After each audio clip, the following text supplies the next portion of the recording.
Well, I think there are political pressures that need to be put on Hamas, and they also relate just to what I describe as the framing of the issue. The world is focused on death and destruction in Gaza. That's understandable. But what's been lost is the hostages, the reality of the hostage-taking, the kidnapping, that they're holding these hostages, that they've never allowed the Red Cross any access to them, that no one knows if there's any medical treatment, probably not very much.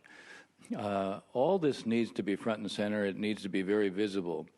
Hamas its leaders have always been sensitive to its image. So one thing is affect the framing of this issue, affect the imagery related to the holding of the hostages. A second thing is Hamas is an abbreviation, an Arabic abbreviation for the Islamic resistance movement. They consider themselves Islamic. Well, their actions have been un-Islamic. Getting imams to come out and declare this is un-Islamic is one step that should be taken. A second step that should be taken, there are countries and leaders who have always supported the Palestinian cause. Getting those leaders, even if they're critical of Israel, getting them to say that the holding of the hostages is damaging the Palestinian cause, that's something else that needs to be done.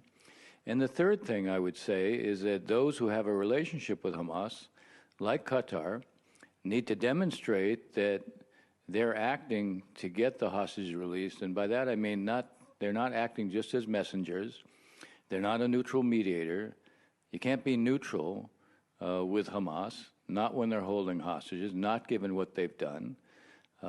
Getting Qatar to use the leverage it has. This relationship is a relationship that Qatar maintains with Hamas, and they say it has benefits. Okay, we've seen one deal, we haven't seen more, but Hamas has influence and leverage. After all, there are political leaders of Hamas who stay in Qatar. There needs to be an understanding from Hamas that Qatar conveys very clearly, unmistakably, that if Hamas is not responsive to them, Hamas will pay a price with them. They need to understand that this is a relationship that they could lose.